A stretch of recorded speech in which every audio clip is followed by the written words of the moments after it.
driver who may or may not have been to jail. Get the app. The 98.5 The Sports Hub app. This is Sunday Kickoff with Alex Barth and Cerrone Battle. We hit, we win. We put pressure, we win. We penetrate, we win. Getting you ready for a long day of football coverage. The Pats, league news, betting lines, and game odds. This is the show that has it all covered. Sunday Kickoff, brought to you by Surfside Iced Tea and Vodka and Hooters. Now, here are Alex Barth and Cerrone Battle. Welcome in to Sports Hub Sunday Kickoff, Week 10 edition, November 10th, 2024. Alex Barth, Cerrone Battle with you as the Patriots take on the Chicago Bears. Drake May, Caleb Williams. It's going to be a lot of quarterback talk on this show, obviously, given that matchup. We do want to get to the defense a good amount, too, because there's some interesting things on the line for the defense here in this one. Overall, I know some people have kind of bemoan the Patriots. It's a 2-7 team, and how much is there really to talk about? There's some good storylines in this one. There's some interesting things at play in this individual game as we get going here, Cerrone. We got Cerrone? Sorry about that. You're good. Yeah, no, it really is. It's really interesting going on with things going on in this game. I think, going into the season, you'd have said, Caleb Williams, Drake May, that would have been one of the games people would have been like, oh, I should be on national TV because of the way they were picked in the draft. And you saw how, the kind of attention the Jaden Daniels, Caleb Williams got, especially with the crazy ending. But I think in this game, and with both of these teams, I think so much of what these quarterbacks do is not about today. It's about the future and building around them and where you see them going to, what kind of, are they going to continue to point up? But there's so many things you can look at with both of these teams. And look, I mean, some people wanted Caleb Williams, some people didn't want him, some people wanted Drake May early, didn't want him. We, all the way up until the draft, really, I think, most people thought Caleb Williams was going to go number one, but it was always jumbled around who was going to go after that. And now that these quarterbacks have settled in, this is going to be a debate between these three guys and possibly a fourth. We still haven't seen Penix yet. We're going to be comparing these guys for, probably a couple decades, depends on how things play out. So I think there is going to be some cool storylines today and a lot to look forward to. So let me ask you this. Let's rewind back to March and April. Mm-hmm. Caleb Williams, consensus number one prospect. And I don't mean this to be revisionist history. Like, Williams was the best prospect of the three quarterbacks. And we talked a lot about this in the spring, right? It's drafting the right guys half the battle. You got to develop them. You got to put them in a situation to succeed. And hindsight's 2020. But not only was Williams the clear-cut highest pick, Chicago was viewed as this ideal situation. And people talking about it as being one of the best situations a top five quarterback was going to go into in recent history, because they got some juice at the end of the 2023 season. They go out, they add, DJ Moore. They built up that offensive line. We knew they had that second pick in the first round in the top 10 that was probably going to be a pass catcher. Ended up being Rome Odunze. And it's been up and down. It's been up and down for Caleb Williams. He has 2 300-yard games. He's thrown for 9 touchdowns. Those all came in a 4-game span. Yeah. Like, he's had a couple of big performances, and he's had games where, I don't want to say he's no-showed, but his impact has been minimal, and you can't have that at the quarterback position.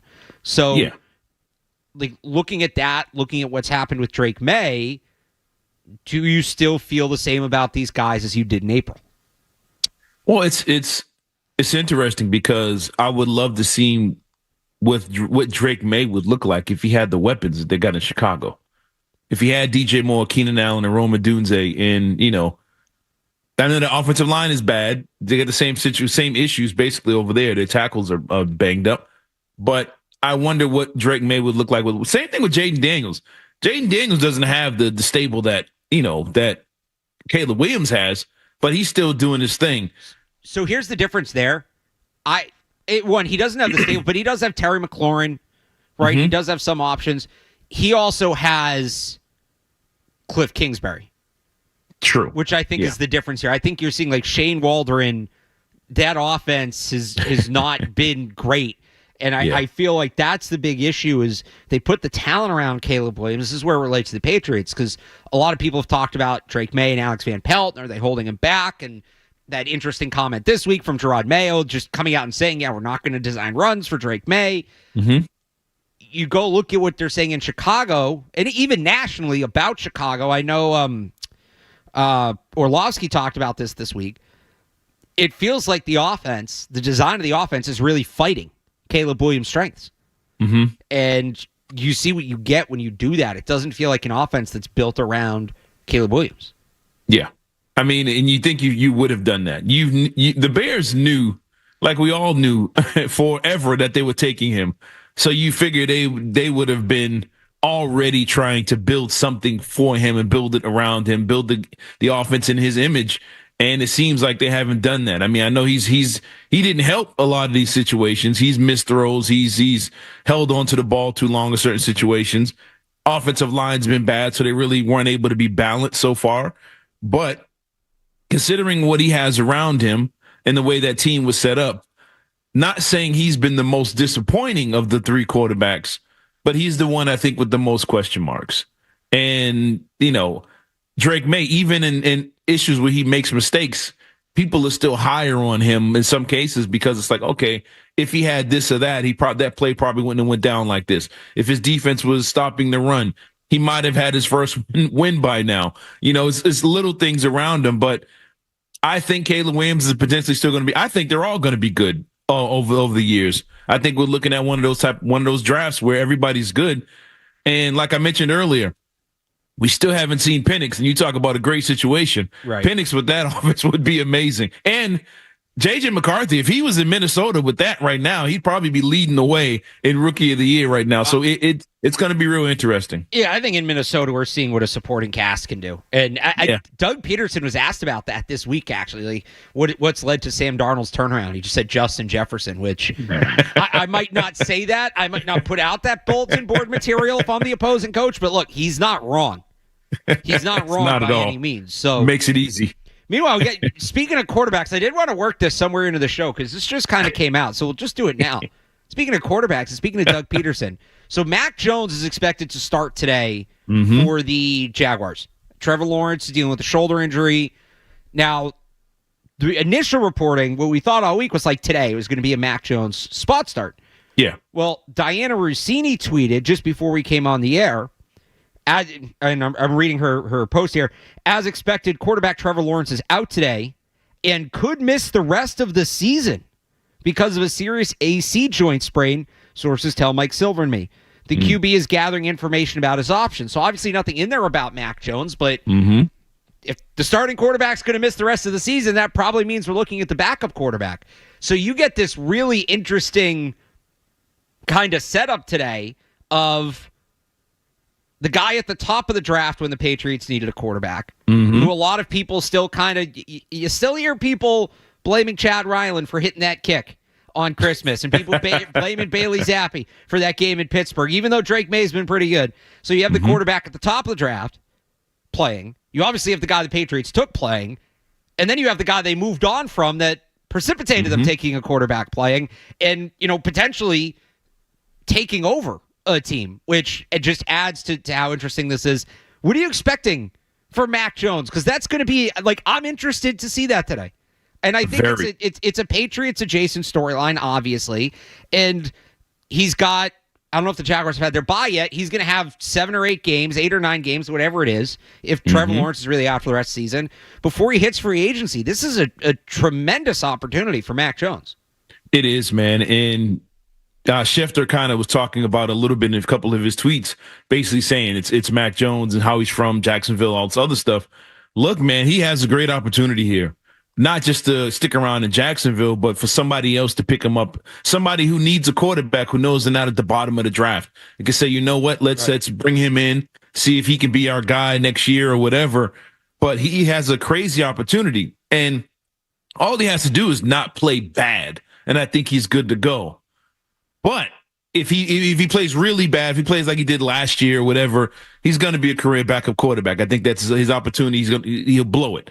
But if he plays really well, I think the question going forward is going to be, what do they do with Trevor Lawrence?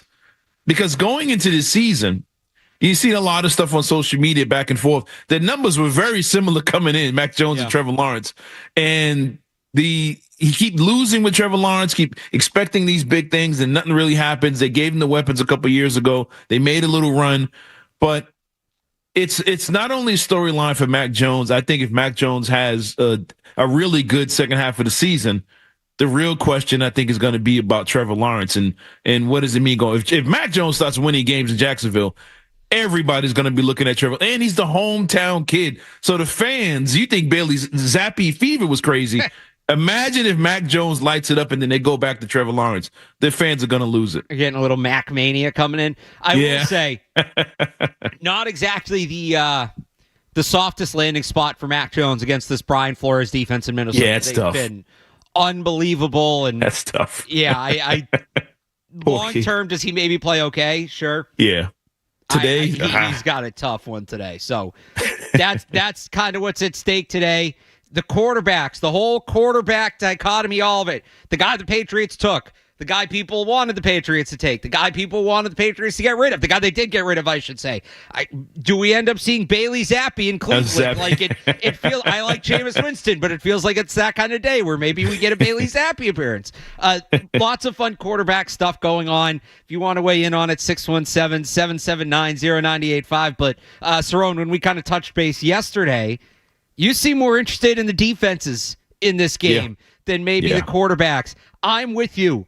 I think that the defensive setups in this game are really interesting because it is weakness on weakness in one particular area. Who comes out on top? Let's get to that next. Here we're off and rolling. Alex Barth, Cerrone battle. Kyle Fabrizio behind the glass here on the Sports Hub Sunday Kickoff. More Sunday Kickoff is on the way.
trying to keep the play.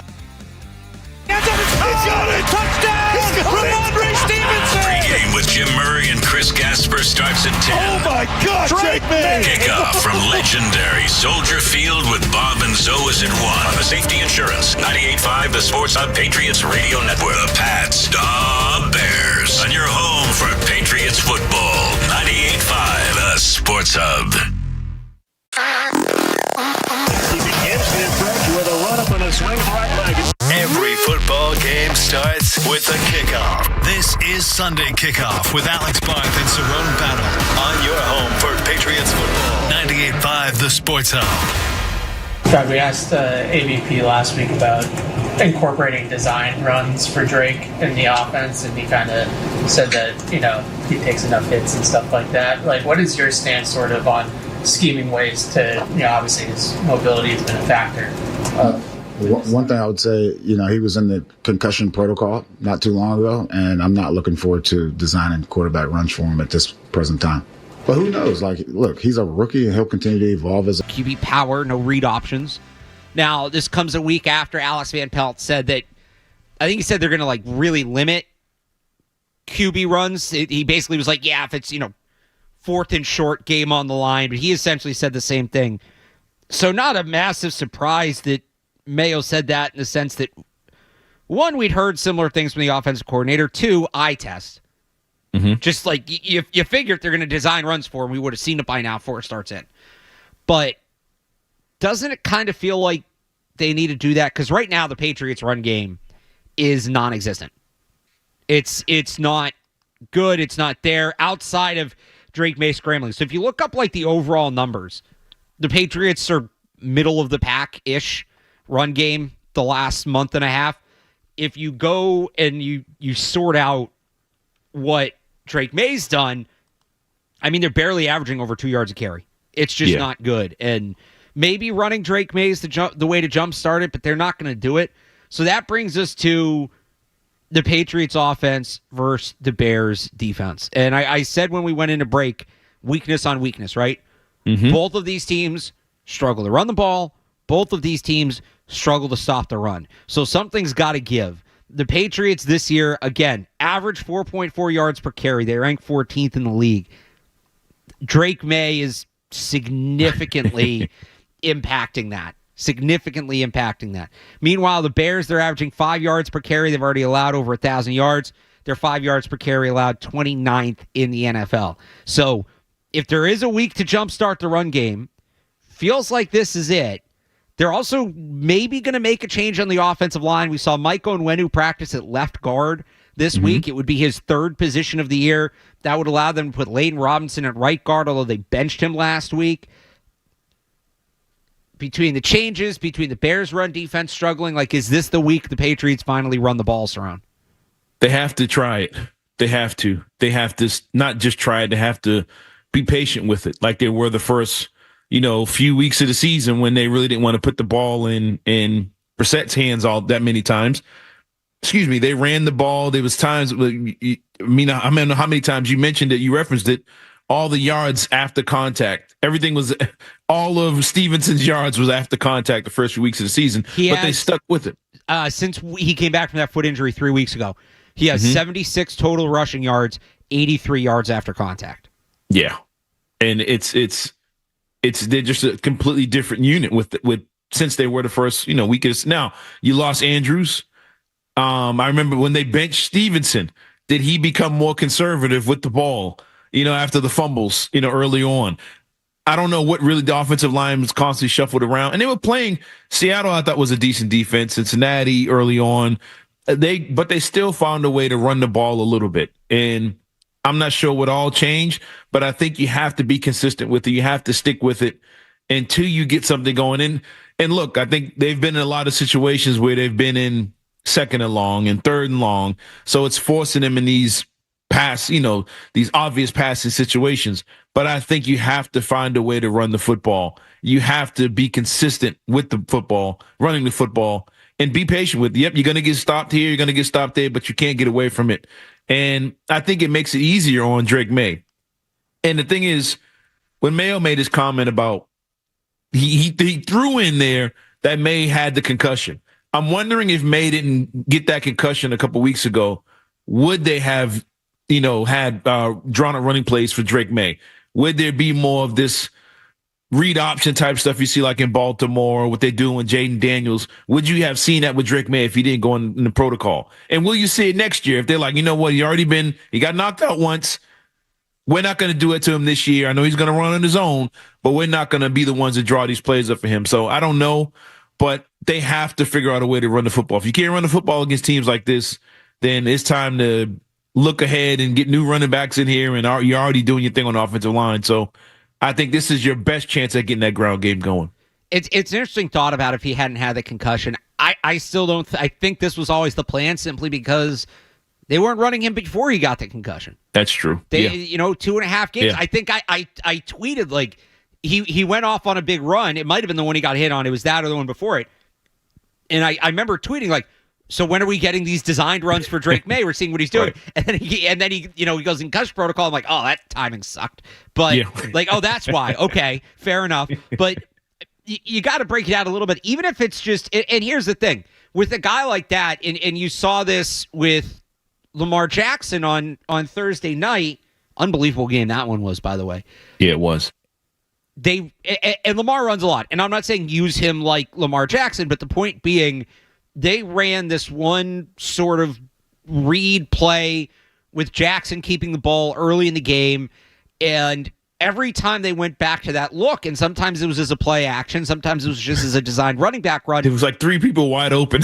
Right. Well, the defense kind of has to freeze for a second because they have to respect it. So if you just run Drake May once or twice early in the game, like nobody's saying he has to lead the team in carries. He shouldn't. Yep. That's kind of the opposite of the point. Run him once or twice early to open up your regular running game so he doesn't have to be your leading rusher. He has, not only does Drake May lead the team in rushing yards, like 197, I think.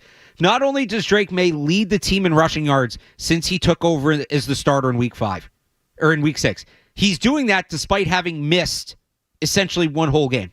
Yep. On top of that, not only does he lead the team in rushing yards in that span, he has more rushing yards than everybody else combined. It's 190 whatever something to 140 something. It's in my preview. If you look 985thesportshub.com, this week's 5 things. It's in there. I'm sorry I don't have the exact numbers, but like you get the point, right? Yeah. It's lopsided. So they've got to figure out how to get the run game going. I think running Drake May would help. And I'm for, I've said this. Like, I don't want to be the Bills and you run him too much so he gets hurt. He's banged up late in the season. He can't help. I am all for erring on the side of I'd rather run him less than I should as opposed to more than I should. Because I don't know that there's an exact right number, but less doesn't mean zero. There's a difference there. And I think that there should be some element of it. You don't want to overdo it. Like, that's not good either. And I think they clearly understand that. But you don't want to go too far in the other direction. On the Patriots run game and the offensive line as a whole. So I kind of touched on it before. It looks like we might see Mike Onwenu at left guard, Layden Robinson at right guard, DeMontre Jacobs will still be at right tackle. It's still Vidarian Lowe at left.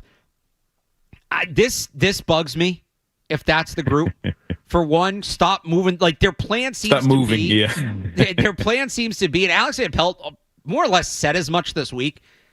They're just going to put Mike Onwenu wherever they have a problem and use him to fix the problem, which I get. He's their best lineman, but also let the guy settle in a position and be a guy you can build the offensive line around instead of keeping his head on a swivel.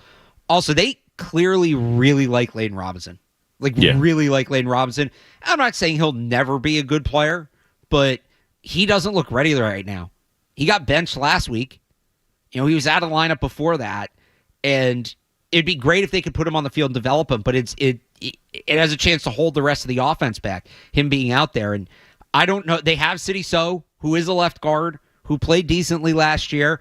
I don't know why they won't give him a shot, won't give him a look. I get why Michael Jordan's coming out of the lineup. He struggled, but yeah, they had a group that was working and was building continuity. And even Alex Van Pelt said last week, we'd like to have the continuity, but we don't have that luxury right now.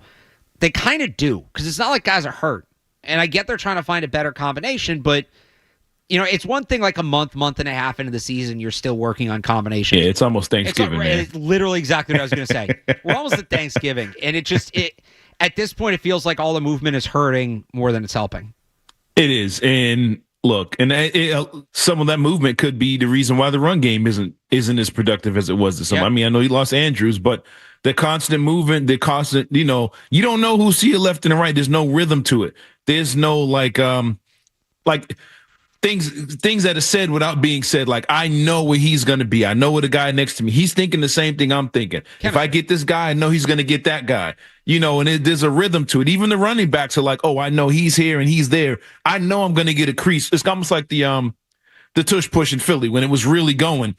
Everybody knew what they were going to do. It was a rhythm. It was a timing. It's kind of like the Gladiators thing when they all put their shields up and they all step and move at the same time in unison.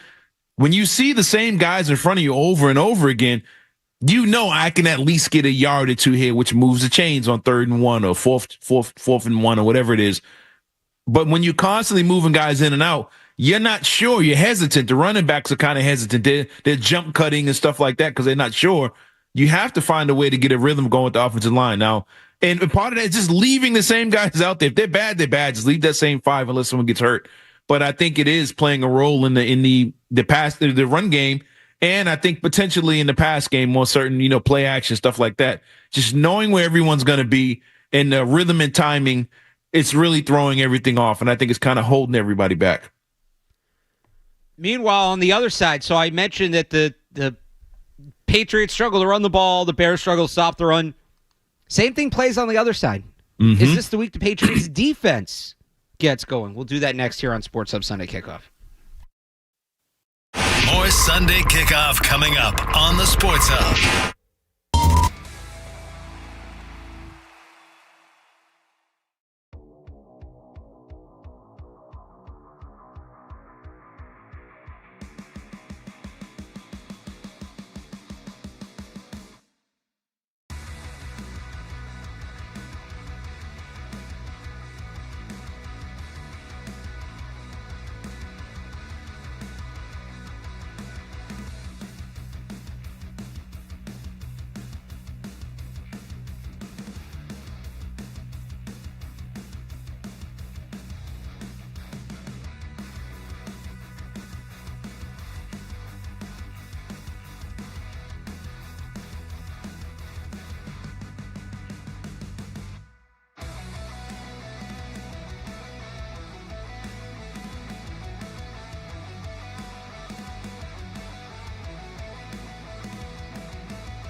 changes things, right? Like they've struggled to stop the run without him. Now, the Bears' issues, kind of like the Patriots, DeAndre Swift has been good when given the opportunity. He's been a solid back for them, good pickup. It's more just about him actually getting the opportunities to make a difference, which kind of like Ramondre Stevenson, like when he's had the opportunities, when he's not getting hit in the backfield every single time, he's made plays, but those opportunities haven't always been there. So this is a chance for the Patriots to maybe stop the run. Now, they're thin a linebacker. Raekwon McMillan was cut on Friday to make room for Yannick Ngakoue. We'll get into that addition in the next segment. Christian Ellis, who's really helped them out a lot at the linebacker position, is out. So Joe Giles Harris is up from the practice squad. Maybe we see more Jelani Tavai. Is this the week the Patriots stop the run, Cerrone? And I'll add to that, and we kind of did this with the Jets, right? Do you sell out extra to stop the run? If that's the case, are you okay putting this game in the hands of Caleb Williams as a passer? That's a good point, which you bringing up the Jets game. You see some similarities here. You know, we know how good Breece Hall is when he has the opportunity. When they give the ball to Breece Hall, he's electric. I'm not saying Swift is that as good as Breece Hall, but I think the same thing applies. If you sell out to stop Breece Hall, do you trust the Patriots DBs to stick, was it Wilson and Adams, which they did. And this week you might be in the same situation. If you sell out to stop the run, do you trust the Patriots one-on-one with DJ Moore and Keenan Allen and Rome Odunze on the outside and Caleb Williams, who at times can be shaky and will throw you a couple? So I think this is the same thing applies. I think you still have to at least show that you're trying to stop the run earlier in this game, and also trust that the Bears offensive coordinators won't stick to the run as much as we've seen from some other teams. Tennessee, Jacksonville, a couple weeks ago, where they just said we're going to run it 17 times in a row in the same spots over and over again. Do you trust the Bears offensive coordinators to do the same thing? And I don't know if they will. So I think you do have to sell out, and you have to make a decision. Okay, we're not letting you run the ball today. We're going to put the ball in Caleb Williams' hand. He might throw for 300, but he also might give us two turnovers, a couple interceptions and a fumble or something like that. So we're going to put the pressure on him. But I think the Patriots at some point this season have to figure out a way to sell out and stop the run and put the trust in their corners on the outside and their edge rushers. Yeah, I'm with you on that. And again, they won't have Ngakoue. The pass rush is kind of non-existent at this point, but you hope they find something. And this is a Bears team. Their top two tackles are out. They'll be moving one of their guards out to tackle and putting in a guy who's been on IR. So this is How's your chance? Right, this is an offensive line that can get got. It's just a matter if they can do it. Let's take a quick call here. Dean in Shrewsbury on the Patriots offense. Dean. Hi, Alex. Hi, Cerrone. So I was wondering how much you guys thought that Drake May not passing under center and them running so much on first down has to do with our struggles with predictability with the run. Not passing, so like not throwing pass when they're under center. I think some, but their teams aren't really like run blitzing the Patriots at this point. They're kind of just getting there with 4. So I don't know that it's so much about predictability as it is about execution. Mm-hmm. Yeah, I mean, I agree with that. I think it's simple execution. It's simple. Like you said, they're not bringing the house, and yet they're still tackling running backs in the backfield. And they're starting every drive. It's 2nd and 12. You know what I'm saying? It's over and over again. Now it's in now it becomes predictable with your pass game because they know it's 2nd and 3rd and long. So I think they have to figure out a way to get yards on first down. They got to get it to 2nd and 4, 2nd and 5 over and over again. That way you're 3rd and short. You have your whole playbook. And now you can run the ball again and get a first down. And yeah, I think it's just simple execution. That's all it really is on both sides.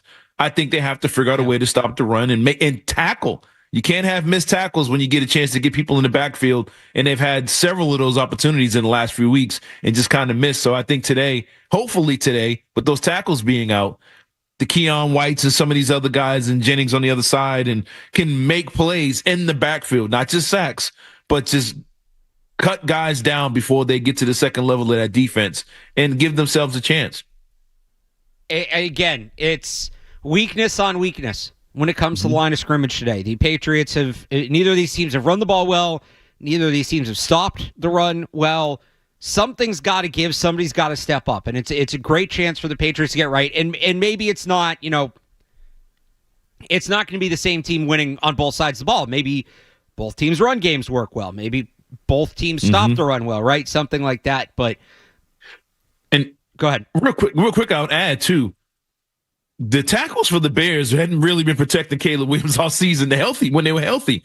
So I think you can really get a chance to get at Caleb Williams with both of those tackles being out, because as a starting unit, they weren't that good protecting him, especially early on in the season.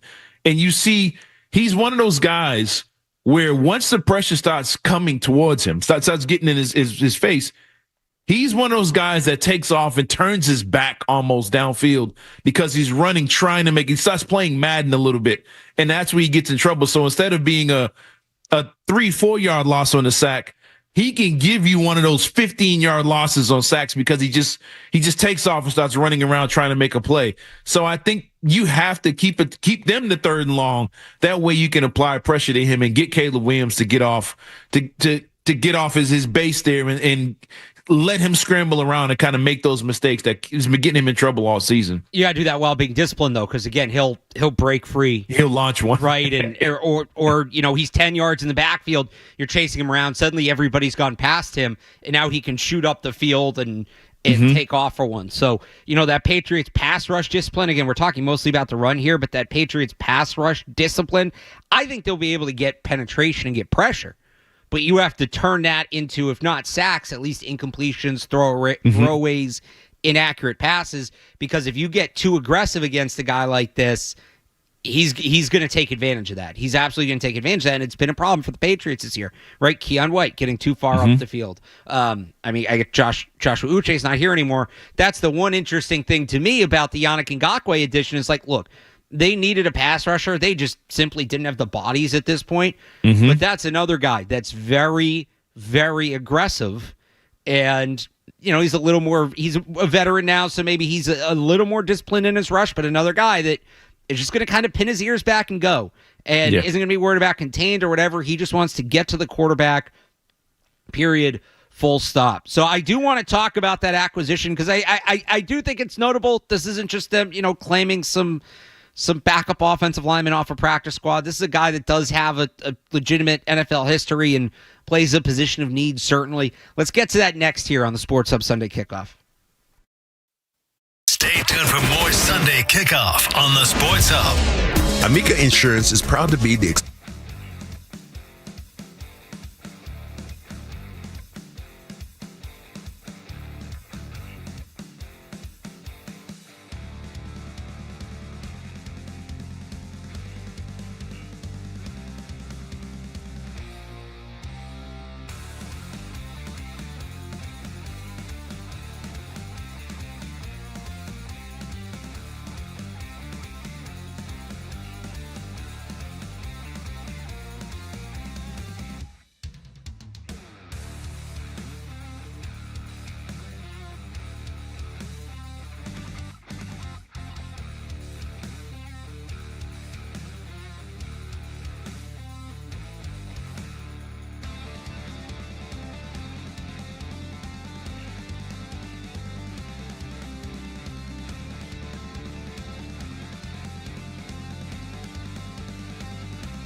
there anything cooking? Yeah, the one thing about the trade deadline, I talked about this on Monday, at least in the NFL, everyone wants to build it up like it's baseball or basketball or something like that. It's not. Look, we do our research on everything that's available, and I would say Elliott and his staff have, contacted, multiple teams, and multiple teams have contacted us just like every other team in the league. Why do you think a deal didn't get done? I'm not sure. I mean, look, for us, it's about value. It's about, thinking about the present and also trying to get better in the future.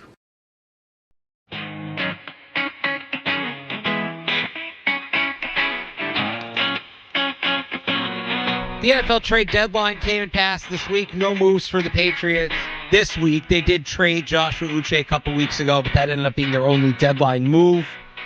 That was Gerard Mayo earlier this week, saying they looked around, they were talking to teams, but nothing materialized.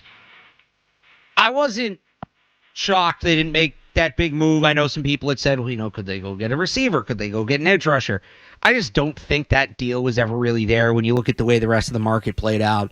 Mm-hmm. I do think it's a miss that they didn't trade KJ Osborne or Tyquan Thornton, but really Osborne, I think, was the guy that made sense to move. They have too many receivers on the roster. He's not going to be here next year. Were you going to get a ton for him? No, but that 6th-round pick, that's a 6th-round pick you can throw in a future trade package that you don't have right now.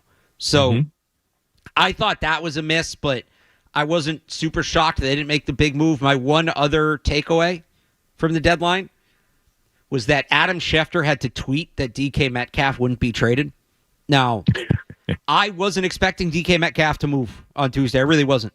Mm-hmm. But the fact that Schefter had to acknowledge it, and maybe I'm reading too much between the lines here, Cerrone. Feel free to call me out. Maybe I'm seeing things I want to see. But the fact Schefter had to acknowledge he wouldn't be traded tells me that, it's on the table for him to get traded eventually, and maybe he's not the happiest there. If anything, that's the biggest takeaway for me from the deadline for the Patriots. Yeah, look, I mean, it's like you said, if he's not going to be traded, you don't bring it up at all. But the fact that he came out and said something tells me this. Like, I agree with you. It should say there's something there. There's something to keep an eye on. But as far as the Patriots, look, I mean, everybody wanted them to do something or whatever, or look like they're active. And it's like, well, somebody has to want what you're offering too. I mean, it takes two, and sometimes the deals don't work in your favor. Like you said, if you can get a 5th or 6th round pick for somebody like Osborne, fine, you take it and move on. But I'm not sure what was offered or whatever, and maybe there just wasn't that deal that could have just blown their minds. Now, I know we'll talk to him a little later, but Callahan brought up the point during the week of the deadline of them moving on from Judon. That's a trade that they've done, during the season that they basically, I would say they hit on it. Guys got 1 sack and we're almost at Thanksgiving. So there's little things that they've done along the way to try and help this team out in the long term and short. And look, I mean, if it works out, it works out. But the move they made this week, picking up and it wasn't a trade, I would say, but I mean, picking up an edge rusher. Look, he can help in situations, on 3rd and long, or like you said, he likes to pin his ears back and go. If they can get teams in the 3rd and 12 or 3rd and 13, this is basic 3rd and long, you have a guy that you can just say, all right, go out there and get to that quarterback. And does that help you out now? Yeah, I think it does. And does it bring kind of some veteran presence to your locker room? Yeah, I think they need that right now because they're young on both sides of the ball. So I think just bringing in somebody with a little age on them kind of goes a long way, a little experience, and a defensive guy that they know has come from great defensive coaching earlier in his career. Yeah, I've seen some people question that signing or the waiver claim or whatever. They have no edge rushers. Right. You need something. Joshua right. Uche. They have, and I get the argument of you got to play the kids. And if Yannick Ngakoue is playing over Keon White, like that's wrong. He shouldn't be playing over Keon White. Who else? Right. Who else is he taking snaps from, right? If they had these young edge rushers, I'd say play them. I'm all on board with play the kids. Talked about this with the wide receivers. I wouldn't even mind, seeing a little bit of Marcellus Dial on defense, especially since Alex Austin hasn't been activated yet. They're struggling to find somebody to play opposite Christian Gonzalez. But look, they didn't have enough pass rushers. They needed one. He was available. Now, I don't think he'll be the guy he was back in Jacksonville, right? Pro Bowler in 2017. He's played for 1, 2, 3, 4, 5, 6. Patriots will be a 7th team since 2020, and there's a reason for that. Yep. But they needed a body. And look, if he shows you a little something, I don't think like they found their next. Again, I don't think he's going to go back to being the guy he was in Jacksonville. I don't think they found their next star pass rusher. If he shows you a little something, can you bring him back and maybe he's in what was supposed to be the Joshua Uche role where he's like your secondary rusher? Maybe. He's only 29. I thought he was like 34. When I was like, Yannick Ngakoue, I knew he was still in the league, but I thought it feels like he's been in the league forever. And I guess, 9th year is a long time. I thought he was going to be like in his like mid-30s. He's only 29. So maybe there's a little bit left. I don't know. I'm not like jumping for joy over it. They needed a guy to rush the passer. They literally didn't have anybody. And they got a guy that can rush the passer. I think that makes sense. All right. Yeah. Sorry, go ahead. No, go ahead. No, I was going to say, I mean, and another thing, I know we'll probably touch on this a little later or whatever. All these guys would look totally different if Barmore was there in the middle. Yeah. If you had that guy in the middle getting double teamed, then it just slides everybody into their natural roles and natural spots, and guys get one-on-one. So I think they might be looking at it as, hey, if he's here, what does he look like with Barmore in the middle? What does these guys look like if Bentley's back there, Peppers is back there, and the middle of our defense is strong, and it allows the guys on the edges to do their thing. So they could be looking long-term when it comes to that, but a lot of, again, these pass rushers, I think, would look a lot different if you had Barmore standing there in the middle. Let's hit these headlines, then it's time to go around the NFL, the Week 10 slate. After this, 90 seconds, no commercials here on the Sports Hub. From the Town Fair Tire Studios, the Patriots. Into the end zone! Here. Touchdown for the Patriots! WBZ FM and HD Boston 98.5, the Sports Hub, a Beasley Media Group station. Sports Hub headlines. It's a battle of top rookie quarterbacks today as Drake May and the Patriots visit Caleb Williams and the Bears. 1 o'clock kickoff from Chicago. Pregame coverage starts at 10 right here on 98.5, the Sports Hub. Ahead of this game, the Patriots claimed pass rusher Yannick Ngakoue on waivers. Ngakoue won't play in this game. The team announced that yesterday. They also announced the elevation of tight end Mitchell Wilcox and linebacker Joe Giles Harris from the practice squad. From current rookie quarterbacks to a former Patriots quarterback draft pick, Mac Jones is expected to start today for the Jaguars, and that could continue. According to Diana Rossini, Trevor Lawrence could miss the rest of the season because of a serious AC joint sprain in his shoulder. That would obviously set up Jones to take over as Jacksonville's quarterback. Looking at the rest of the NFL slate today, we've got a game in Germany kicking off in about half an hour as the Giants take on the Panthers. In the 1 o'clock window, it's Jayden Daniels and the Commanders taking on the Pittsburgh Steelers. 4 o'clock has an NFC East rivalry matchup with the Eagles visiting the Cowboys. And in prime time tonight, the Lions take on the Texans. Big shakeup to the college football playoff picture yesterday as Georgia Tech knocked off number 4 Miami 28-23. You also had number 3 Georgia lose to number 16 Ole Miss 28-10. Number 11 Alabama all over number 15 LSU in Death Valley 42-13. And number 9 BYU a walk-off field goal to knock off rival Utah 22-21. Locally, BC beat Syracuse 37-31. The Bruins went to overtime with the Ottawa Senators yesterday at TD Garden. They lost that one 3-2. And the Celtics play this afternoon on the road against the Milwaukee Bucks. Coverage of that game begins at 3 o'clock on our sister station 105.7 WROR. Sports Hub headlines are brought to you by Eastern Mass's leader in drain cleaning and pipelining, Drains by James. Slow drain, clogged drain, you need to contact Drains by James today at drainsbyjames.com. I'm Alex Barth on Boston's Home for Sports, 98.5 The Sports Hub, your next update during Patriots pregame. Start your day. Ooh, that's a good one. Work through your day. What's that thing we do at the end of the show? And end your day. I'm not giving you an opinion. I don't know. Right here, 98.5, the Sports Hub. It's never too early to talk football on Sunday. Coming to the game on Sunday. This is Sunday Kickoff with Alex Barth and Cerrone Battle on 98.5, the Sports Hub.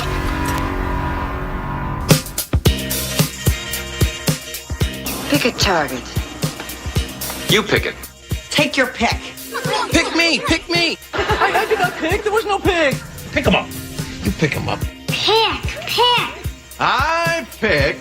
Pick me, pick me, pick me. Pick the teams. Pick one, jerk. All right, Week 10 in the NFL. Let's go through it, Cerrone. We'll start on Thursday night with the Ravens and the Bengals. We're on to Cincinnati. Game came right down to the wire. In the end, it was the Ravens coming away with the 35-34 win. Lamar Jackson certainly looks like an MVP candidate.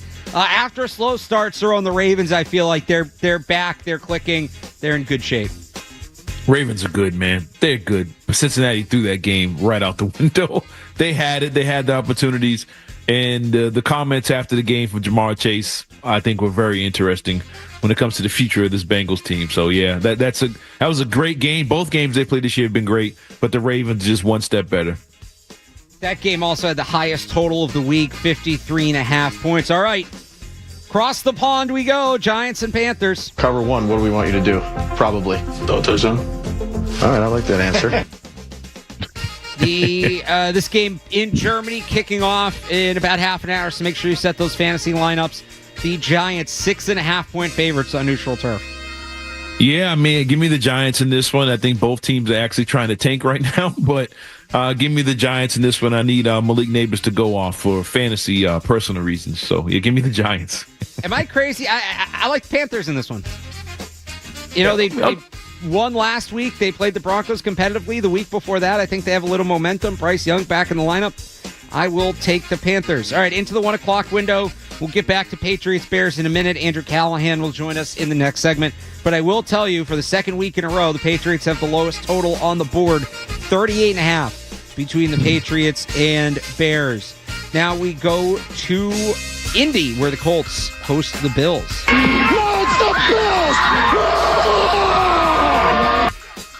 The Bills 4.5-point favorites visiting Joe Flacco and the Colts. Yeah, give me the Bills in this one. The Bills are a good team.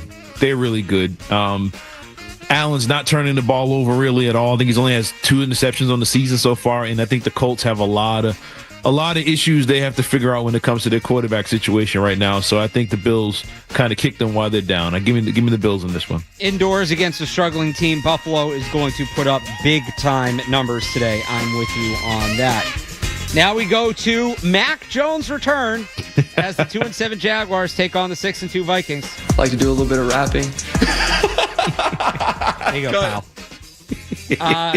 So I don't know, Kyle, when did you print these out? When's these lines from? I printed this out today. All right, so I would assume that this is factoring in Mac Jones starting. The Jaguars 7.5-point underdogs at home. Yeah, give me Minnesota in this one. I'll be watching this to see how it pans out, but give me Minnesota in this one. Jacksonville's not on their level, and look, they're not in a good spot right now, and it's not a good spot for Mac Jones. So yeah, give me Minnesota. I think Brian Flores makes it really tough for Mac Jones today. I think Mac Jones is going to struggle against that defense. Give me Minnesota to cover 7.5 on the road. Let's get to the biggest spread of the week. That's in the AFC West between the 5-4 Broncos and 8-0 Chiefs. McAfee just sent me a cheeseburger from McDonald's. I thought that was unique. McAfee's unique. Can't wait to enjoy it. He is. Chiefs 8.5-point favorites at home against the Broncos. I think that's kind of big. I think that's too much. I think the Chiefs will win, but I think it'll be a lot closer than that. It's a division game. I mean, I think they're going to play each other tight. They know each other pretty well. And Kansas City just doesn't give me we're going to blow somebody out vibes. I mean, I mentioned it during the week. They remind me a lot of the 2019 Patriots. It's like, we know they're great. We know their record is good, but we know something's not right with this team. Give me Chiefs to win, but I don't. The 8.5 seems a lot. I'm with you. The Broncos have given the Chiefs issues in the past. Broncos cover, Chiefs win that one. NFC South, we got the 6-3 Falcons at the 2-7 Saints. Walk into your trap, take over your trap. That's what Kirk's going to try to do today. Falcons 3.5-point favorites on the road. That's it? Now, see, that should be 8.5. I think the Falcons blow these guys up by 20+, man. I don't think the Saints are in any shape to stick with any team right now. I think the Falcons cover that relatively comfortably. I'm with you. So I mentioned that Bengals-Ravens was the highest total of the week. Highest total of the day is the 4-4 Niners at the 4-5 Bucks. We turned out here, did we? Got Christian back, got JJ back. 50.5 is the total as McCaffrey returns. The Niners are 6.5-point favorites on the road. Yeah, give me the Niners in this one. McCaffrey makes that much of a difference. He opens it up for everybody on that offense, and they're going to look like the Niners again. Give me the Niners in this one, even though it's on the road. I like them to cover this one. I think the Bucks cover. West Coast team coming east. I think McCaffrey's maybe a little rusty. I think close game in the first half. Niners maybe pull away late. But I think the Niners win. Final game in the 1 o'clock window. The 6-2 Steelers at the 7-2 Commanders. It is my signature sandwich. It's called the Danger Witch, and it's dangerously good. Be careful though. It's spicy. Commanders 2.5-point favorites. Does the Steelers run continue, Cerrone? This might be the game of the day, man. Give me Washington at home. The Steelers really, their schedule hadn't been that tough, but it gets real tough from this point on. Give me Washington in this one. I want to see if Pittsburgh can hang, but I think Washington is a little more put together right now than the Steelers are. I'll say this too: that Washington environment when that team's good is awesome. It is. That's a great fan base. That's a legit home field advantage. So I'll take the Commanders to cover 2.5. Into the 4 o'clock window, and the 2-6 Titans visiting the 5-3 Chargers. The only joke I know is why we're 6 afraid of 7, because 7, 8, 9. 6, 7, 8, 9. Those are big games. Sure, whatever you say. Chargers 7.5-point favorites. Give me the Chargers. 7.5, I think, is high for them too. They remind me of Kansas City. They're going to win, but I don't know if they're going to blow anybody out. Give me the Chargers, though, at home. The Titans, I'm not sure how much more winning they want to do the rest of the season. I think the Titans cover, but the Chargers win. You saw last week, they can hang with the team. They're not going to win a lot of games. They can hang with the team. I think Levis is back. Yeah. Titans cover, Chargers win. How about the 3-6 Jets hit the 5-4 Cardinals? Let's make sure we play like the New York Jets. Let's go to eat a damn snack. This one's interesting, man. I don't know which one of these teams to trust. The Jets are favorited by 1.5. Really? Yeah. Going all the way out to Arizona. I don't know. I don't trust either one of these teams. So I'm just going to take the home team here, and I think Cardinals win this one. But I think it's going to be ugly, man. I don't trust either one of these teams. I feel like people are kind of still waking up to the fact that Jets just aren't good. Rodgers is checked out, and that's why you're seeing this line. I'm taking the Cardinals big time. Big time. They're getting points at home against this team. And I'm with you. I don't think Arizona's been great, but I'll take them there easy. In the NFC East rivalry matchup, the 6-2 Eagles visit the 3-5 Cowboys. Jalen Hurts is a winner. He's a winner. He wins, right? Did you see the other thing with Jalen Hurts this week with Nick Sirianni? I think this was on Friday. No. So Sirianni's in his press conference. By the way, Eagles are favored by 7.5 before I forget to throw that in. Sirianni's in his press conference, and they ask him, is everything okay with Jalen? Because Jalen Hurts was on the injury report with rest. They're like, is everything okay? He usually doesn't get rest days. And Nick Sirianni's like, oh, yeah, he has an ankle injury. And the reporter's like, I thought he was resting. And the PR guy's like, yeah, he's on there for rest. So they asked Sirianni, does he have an ankle injury? And Sirianni goes, no. So despite the coach not knowing if the quarterback's hurt or not, the Eagles are favored by 7.5 points going down to Dallas without Dak Prescott. That's bad. But give me the Eagles to cover this one. Dallas right now is in shambles. It's a bad week for Dallas. A bad time to be a Cowboys fan again. So give me the Eagles to cover this one. I think no matter the opponent, no matter the line, I'd pick anybody against the Cowboys today. And maybe that means I should pick the Cowboys, but they're in rough shape. Is there a team? And look, I mean, they don't obviously have the worst roster in the league, right? You have the Panthers, you have the Giants, you have the Titans. But overall, pound for pound, is there a team in worse shape that has a worse situation, worse vibes than the Dallas Cowboys right now? No, not at all. The Jets. The Jets are close. That's true. Well, that's just background ugliness. That's just standard Jets. They're kind of always at that level. But yeah, the Cowboys have. That's a good way to put it. The Cowboys have reached Jets level. Thank you. They traded for Mingo. That's right. They traded for Jonathan. They gave a 4th-round pick for Jonathan Mingo right before they put the quarterbacks out for the year. No idea what they're doing. Tonight, prime time. This will be a good one. 7-1 Detroit Lions at 6-3 Houston Texans. I'll get 2 venti. I go, Starbucks. I get 2 venti of the pipe with 2 shots in them. So black eye in both. The Lions 3.5-point favorites. Potential Super Bowl preview here. Could be, man. The Lions, they're good. I seen a stat yesterday that said Goff is 30 for his last 30 when he's targeting Amon-Ra. It's like, 30 for their last 30 when he's throwing to him. They're unbelievable right now, and they're on a crazy run that I think is not getting the proper attention. But give me the Lions until someone else proves otherwise. But they're a good team right now. I actually like the Texans tonight in the spot, primetime game, chance to really establish themselves as one of those top teams. I think the Lions are a really good football team, and they're going to be in this thing right to the end. But I think Houston gets it done tonight. I think Houston picks up the win. And then tomorrow night, Monday Night Football, the 2-6 Dolphins at the 4-4 Rams. I'm from Hawaii. I'm not Hawaiian. Is that Tua? Dolphins 1.5-point favorites. Or sorry, 1.5-point underdogs at the Rams. Okay.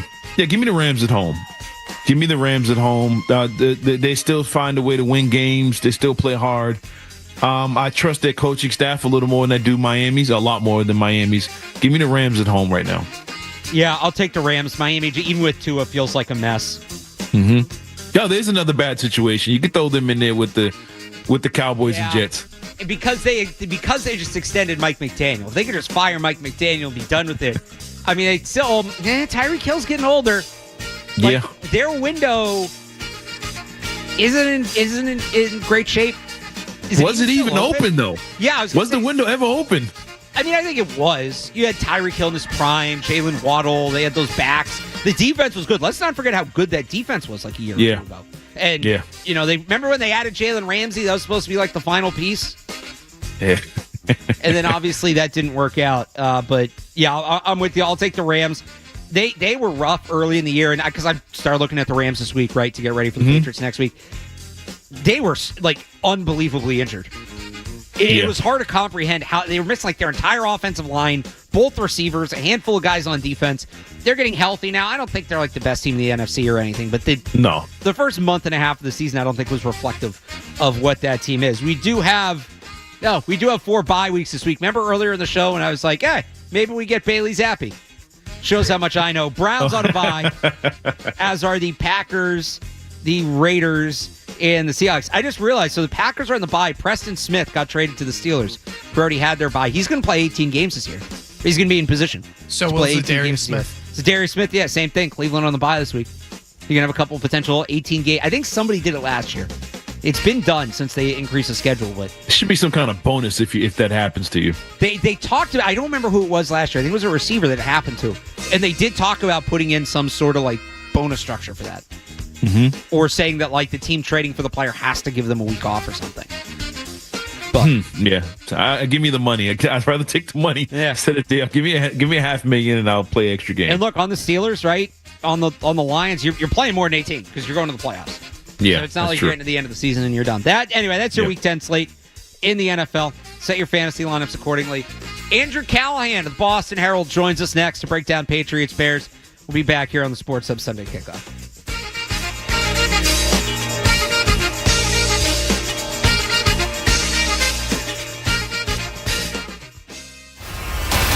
Sunday Kickoff is on the way on the Sports Hub. The Celtics tip off today at 3:30. Tune in for the call of the game from the Amica Insurance broadcast booth. Amica Insurance, the exclusive auto, home, and life insurance partner of the Boston Celtics. Visit amica.com today to learn more.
pick. They built up this roster, the coaching staff.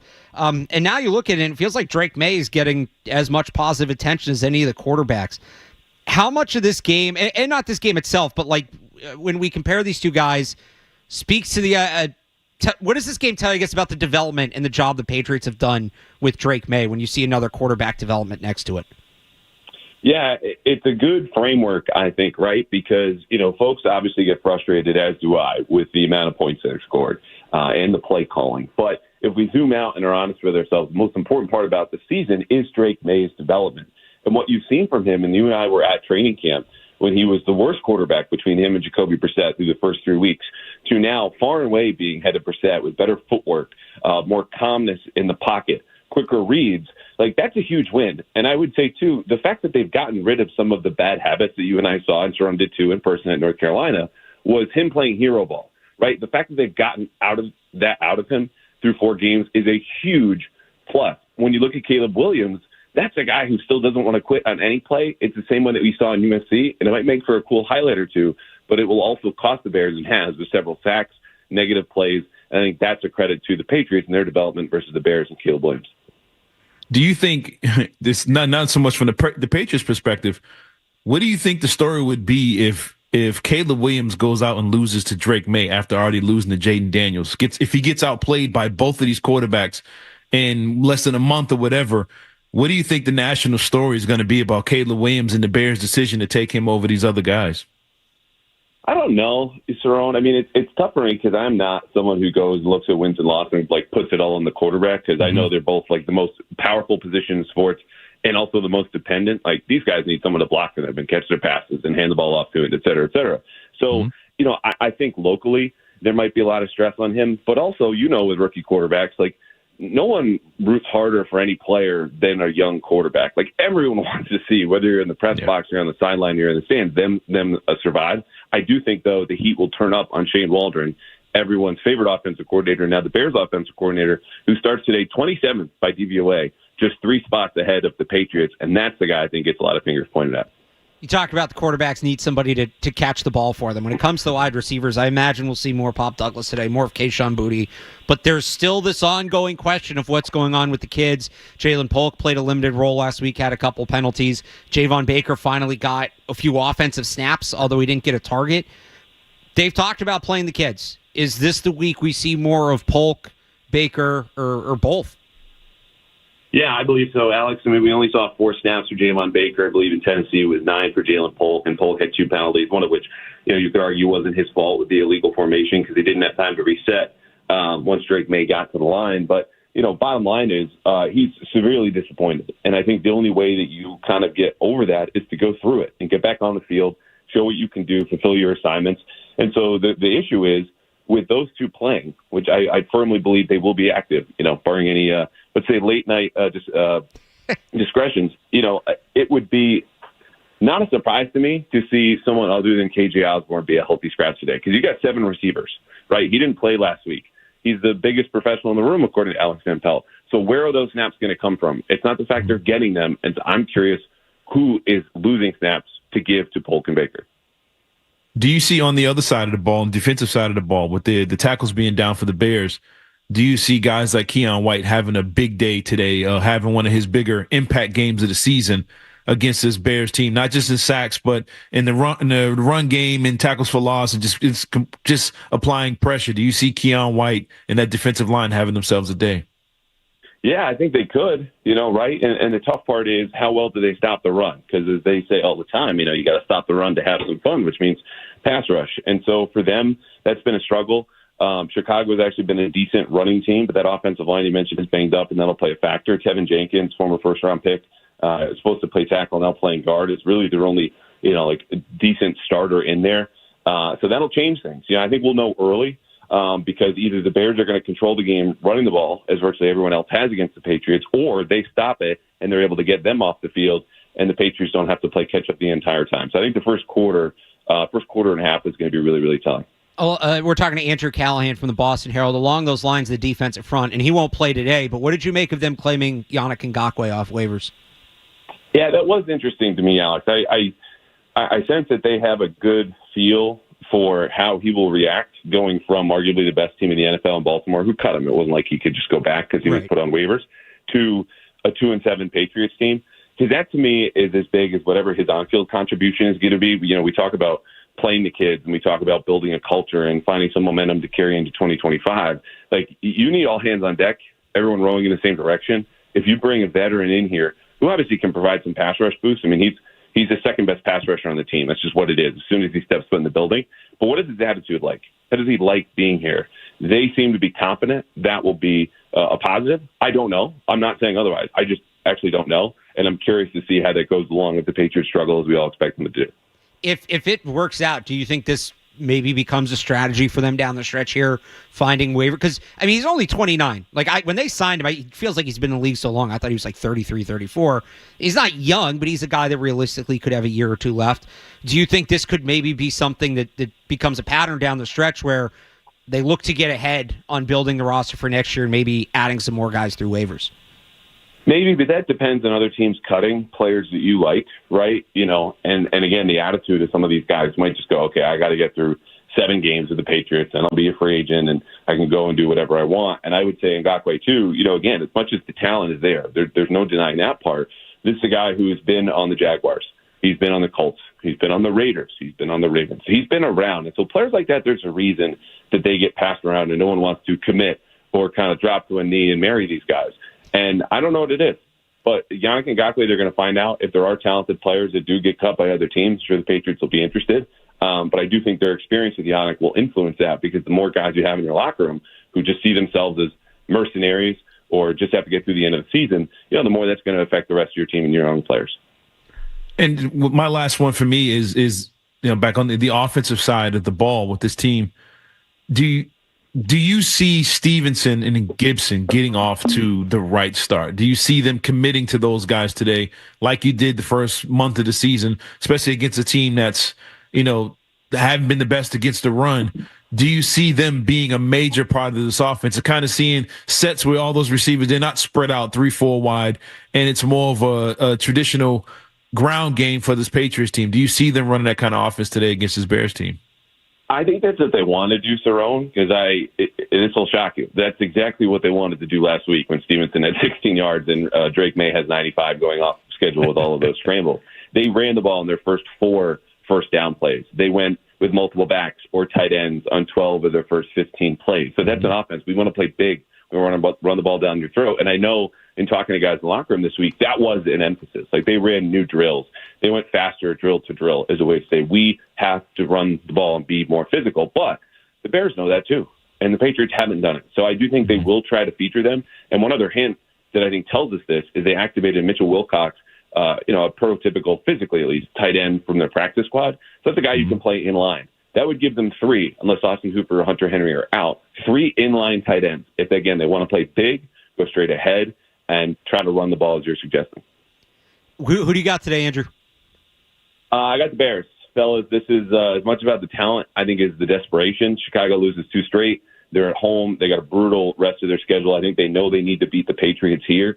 I do think the Patriots are more competitive and feisty, but, you know, again, you just can't fake desperation. You can't fake the big talent gap that we have. So I think it's something like, you know, I mean, this could get out of hand for the Patriots, and I've gone back and forth, but I think 27-17, something in that neighborhood feels about right.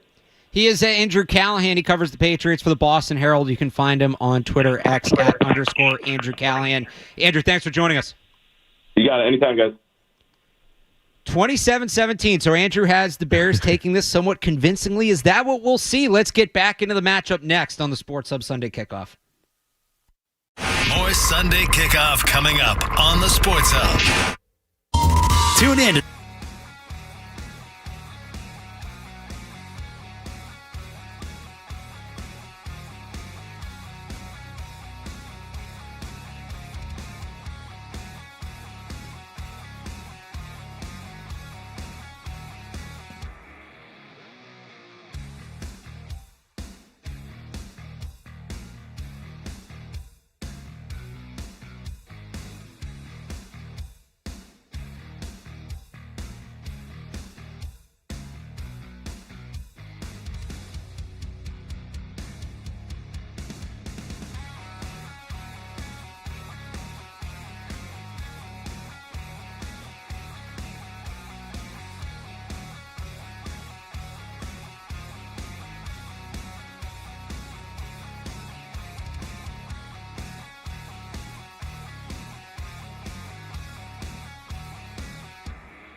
guys like that? Yeah, I mean, he's an explosive player. I mean, he comes off the ball extremely hard. He stresses defensive backs in coverage.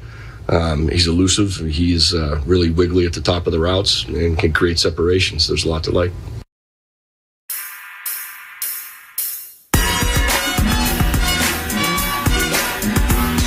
Back here on Sports Hub Sunday Kickoff, you heard Alex Van Pelt there on Javon Baker. We just asked Andrew Callahan about Baker. If you missed that, it'll be up wherever you get your podcasts. Sports Hub Sunday Kickoff, also on the Sports Hub YouTube channel.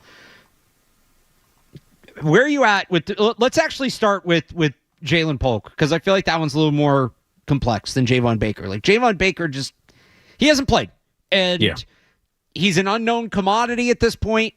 I feel like you got to make him a known commodity, whatever way that is. You got to see what you have on him. He's got to get on the field and play at some point, and now's as good a week as any. You're 2-7. Jalen Polk's a little more complex to me, his situation. Now, look, he's a second-round pick. It's too soon to quit on him entirely, but it's been rough. It's been rough. He had the drop problems, missed the game with a concussion, came back last week, commits 2 penalties in 9 snaps. He's hurting the team when he's out there. You got to give the guy a chance to work through it, but he's hurting the team when he's out there. How much do you want him to play? Andrew talked about, and it's a good point, like where do the snaps come from? Who are you taking off the field? Should Baker be playing more than Polk? Are you taking snaps away from Kendrick Bourne, who's also struggled with drops? Where are you at with Jalen Polk and how much he should play? I think Polk should play. I'm all for the young guys playing. I think Polk, early in the season, it was all kinds of stats and numbers out there about how he was the one guy getting separation, but he just wasn't getting the ball during the set time. And I think he kind of mentally either lost his confidence or lost his way. And I think he's dealing with the mental part of it. And Mayo kind of alluded to it early in the season. He's like, ain't nothing wrong with my mind or whatever he replied back. But I think he is in kind of a funk right now. I just think something he's got to get out of mentally. Because like, okay, he's getting open, then he drops the ball. It's like all through camp, you was there. I think he was the one sure hands guy that we thought they had. And also now he's got these drop issues. But I think it's more mental with him, and I think he has to play through it. I think benching him just extends it. As far as Baker, I think I'm at the point now I want to see Baker on the field more than I do Kendrick Bourne. I think Baker can be more explosive right now. Bourne, I don't know how explosive he can be at coming off that knee injury right now. But I want to see the young guys. I want to see Polk. I want to see Pop Douglas. And I want to see Baker out on the field. I think those are your 3 most explosive guys you have. And they have to play through it. And I think those are guys you want to get on the same page with Drake May as much as you can. I think they're potentially the future for this team. So I want to see those guys on the field and see them play through their problems. See, the one thing that scares me about that, like those are 3 young guys. And you're putting even more on Drake May than you were before. They're already putting too much on Drake May. They've kind of acknowledged that they're putting too much on Drake May. Now it's even more because, I guess you still have Hunter Henry, but you lose that veteran presence on the field, and this is where it gets tough because ideally, what's best for Drake May is what's best for Jalen Polk, is what's also best for Javon Baker. We can go to the front to the offensive line, is what's best for Layden Robinson, right? And all these guys can develop together. You're at the point though where is that still the case? Is having Baker and Polk on the field together a good amount might be what's best for Baker and Polk. It probably is for their development. Yeah. Is that also what's best for Drake May? And if it's not, are we at the point already, 5 starts in, where you look at the kid and you say, yeah, he can deal with it. We need to help these other guys out. Yeah.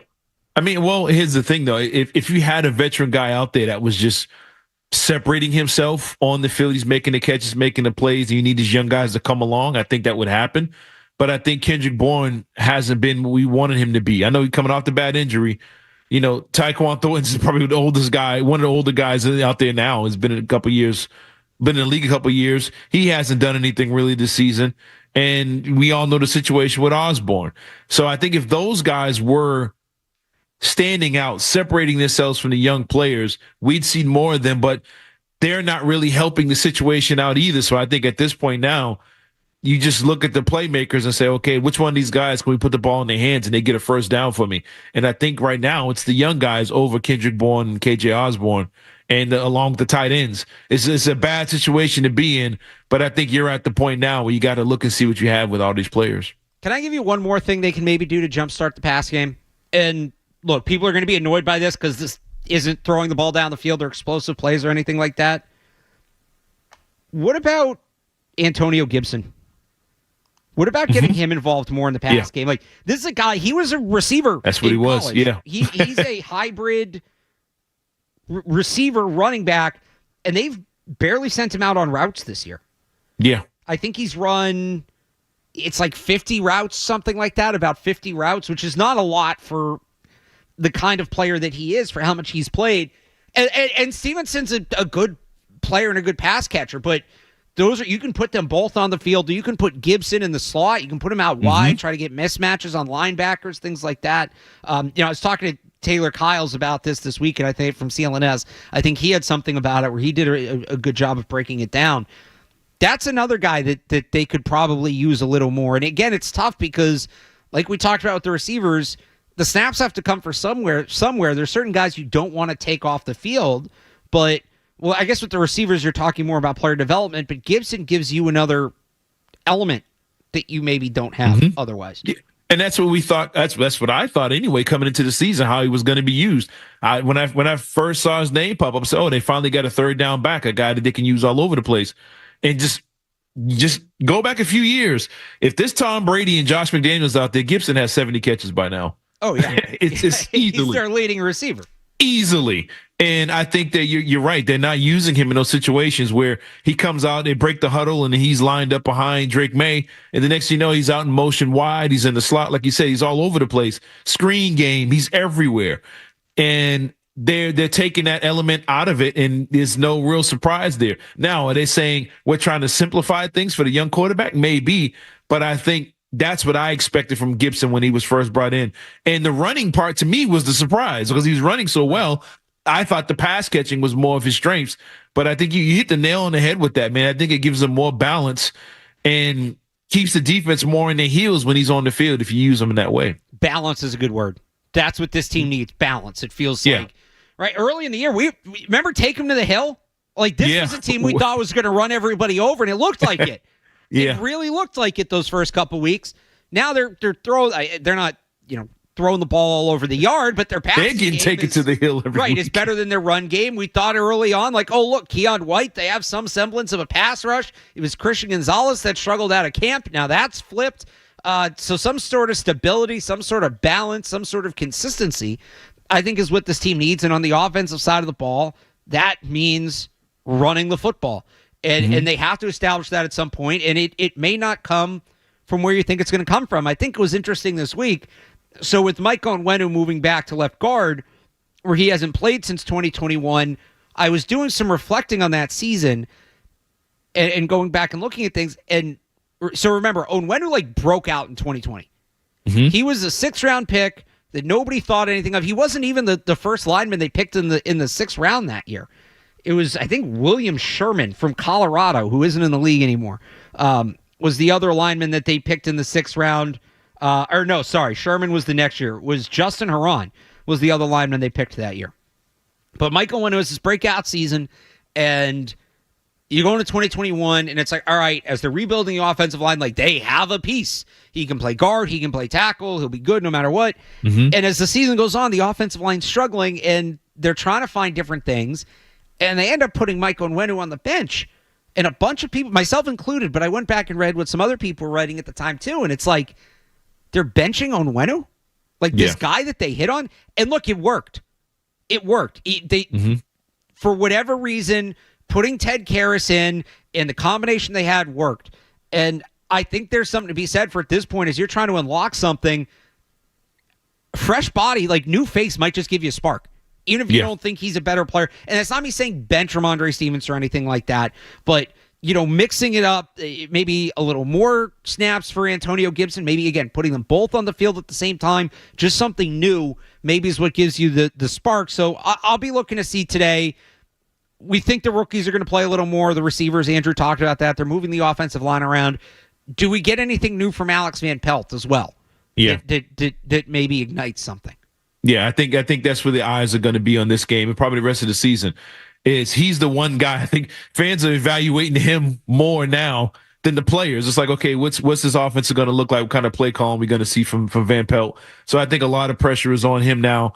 And I've been big on the running backs all season. I want to see going in the offseason.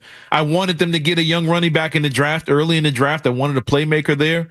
You got the opportunity again next year, but I think the ground game is the key to their balance, and when they're balanced, they're effective. I think they were balanced early with Brissett. Get back to that. Even run if you're gonna run the same offense you ran Brissett, just have Drake May out there if you want to. But I think they had more balance, and that's why the game's a little more competitive early on, and they have to find a way to get back to that. Okay, I do have to ask you about that running back take because I saw your tweet this week. So are you like in on Ashton Genty in the first round now? Is that dude's tough, man? He's tough. He's a good player. Don't get me wrong. He's tough, and he's gonna whatever team signs Belichick, he's gonna be their first round pick. But I know they told a story on game day. So Genty had like this monster game against Oregon, monster game, and Boise ended up losing because they gave up a couple return touchdowns. Yeah, and I guess Genty went to the coaching staff and asked to be put on kick coverage because of that. Wow. And they were like, no, like, you're our star running back. We're not doing that. Boy, that story gets back to Bill. But are you going that far, or is it just like, maybe we talk about like, Quinshot Judkins if they can get like a second round. Oh yeah, first couple rounds, I think they need a playmaker running back, man. They need a game breaker. They need somebody who can hurdle somebody backwards, like we've seen in Philadelphia. You need somebody that even when the play is not there, can make a play out of nowhere. And I think this team needs explosive players, and I think a running back is where they should go. I got to admit, I'm not that far yet. I also think this is like an all-time running back class. I think you're going to get a really good player like early on day 3, but I like Amarian Hampton. I watch him all the time.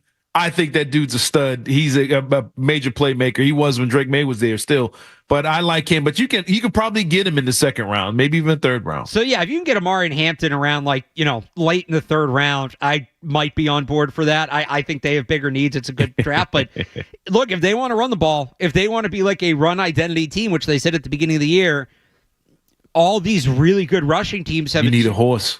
Well, you need more than one. And Stevenson's one, absolutely, but the 300 carry running back doesn't exist in the outside of Derrick Henry, and you're not finding Derrick Henry. Yeah, those guys are gone. They don't make those anymore. You look at what Carolina's trying to do, where they paid Chuba Hubbard $30-something million and then drafted Jonathan Brooks. Now, I wouldn't emulate the Carolina Panthers, of course, but they're trying to get back to Jonathan Stewart, D'Angelo Williams. Yeah, and those kind of backfields, I think, is more what you're looking for in the NFL. So yeah, I don't know that I'm taking a running back as high as you're suggesting, but can we talk about Kyle Monangai from Rutgers, who's a more solidified day 3 pick, who's a good player? Sure, but they got to do something that's not coming today.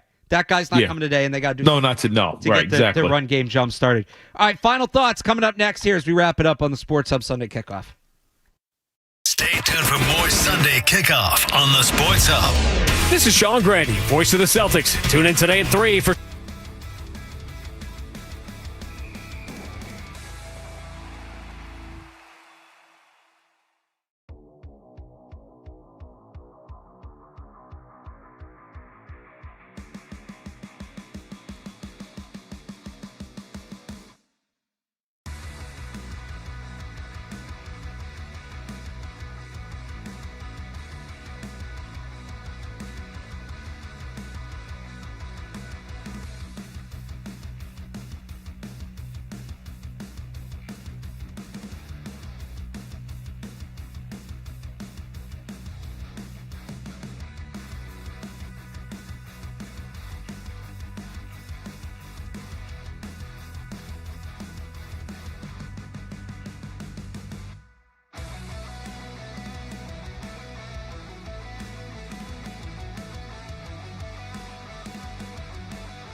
one or two more plays in the Patriots receivers is going to be the difference in the game. I got the Bears in a close one, lower scoring. I think it comes down to the Bears defense, though. We didn't talk about this, actually, earlier in the show. I'd meant to bring it up, so I'll do it now. We kind of compared this to, like, the Jets matchup and, a little bit last week with the Titans. The one thing this Bears defense does very well is force turnovers. Yep. They force 15 turnovers. They rank 4th in the league in that category. Drake May has turned the ball over 6 times in essentially 3 games. That number could be higher. He's had drop interceptions or, fumbles that got recovered by the Patriots that maybe should have been recovered by the other team, things like that. Mm-hmm. I do think he can work through the turnover struggles eventually. They're not going to go away overnight. It's not all going to happen in one game. And against a team like this, against a defense like this, that can force those turnovers. And I think maybe the Patriots defense forces some turnovers too, but I think the Patriots lose the turnover battle again. Whether that's because of Drake May or not, I know I just kind of centered him in that conversation. He is the quarterback, but I think there's going to be like a big turnover late in the game that ends up deciding it for Chicago. I think the Patriots play close. I think they punch their level. I think it's going to be low scoring. We talked about, neither team runs the ball well, neither team stops the run, which side's going to win out. I think the run defense wins out on both sides, which I think kind of limits both teams' ability to move the ball. Yeah. But I think one big turnover late sinks the Patriots. This was season, 27-24? I'm going to look a little lower. I'm going to say 21-17. Bears. Okay, yeah. Yeah, and it's supposed to be, like Andrew said, a little bit of rain early on, so that doesn't really help out with the turnovers. And one thing, too, the Bears, I meant to mention this earlier, too. Yeah. I think the Bears only have given up 4 or 5 passing touchdowns all season. Something crazy like that. 5. Yeah, so they don't let you in the end zone when it comes to the passing game. So it's going to be tough for them. But I think one of their receivers, if not a couple of them, have a big day today and kind of, not a big day, but make the big plays at the right time and kind of ends it for the Patriots. Fewest passing touchdowns allowed in the league. 5 touchdowns, 7 picks by the Bears defense. Yeah, when you talk about the Bears receivers, so Gerard Mayo talked about Rome Odunze this week, said they really liked him going into the draft. I wonder if they pay more attention to him. This is a bounce back game for DJ Moore. If you remember last week, he walked off the field mid-play. Yeah.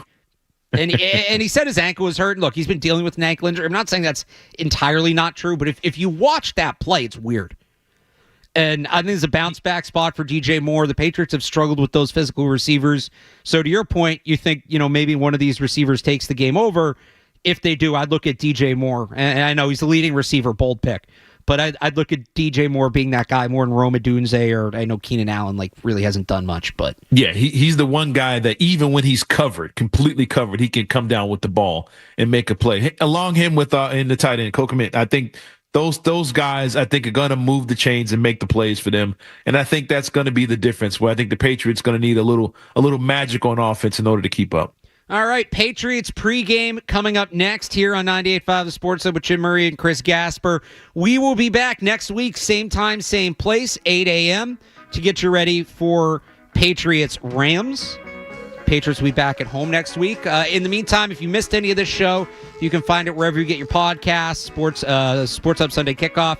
You can also find the whole show replaying on the Sports Hub YouTube channel, where you'll also be able to find the Sports Hub Patriots podcast. New episode tomorrow with Matt Dolph. We'll react to that game, and Matt and I, of course, will have coverage throughout the afternoon on 98.5 The Sports Hub, and on Twitter you can follow me at RealAlexBarth. He is Cerrone at _battle. Kyle Fabrizio, great job as always behind the glass today. Patriots pregame coming up next. Enjoy the game, everybody. Enjoy the day, everybody. And I will talk to you next week. Bye.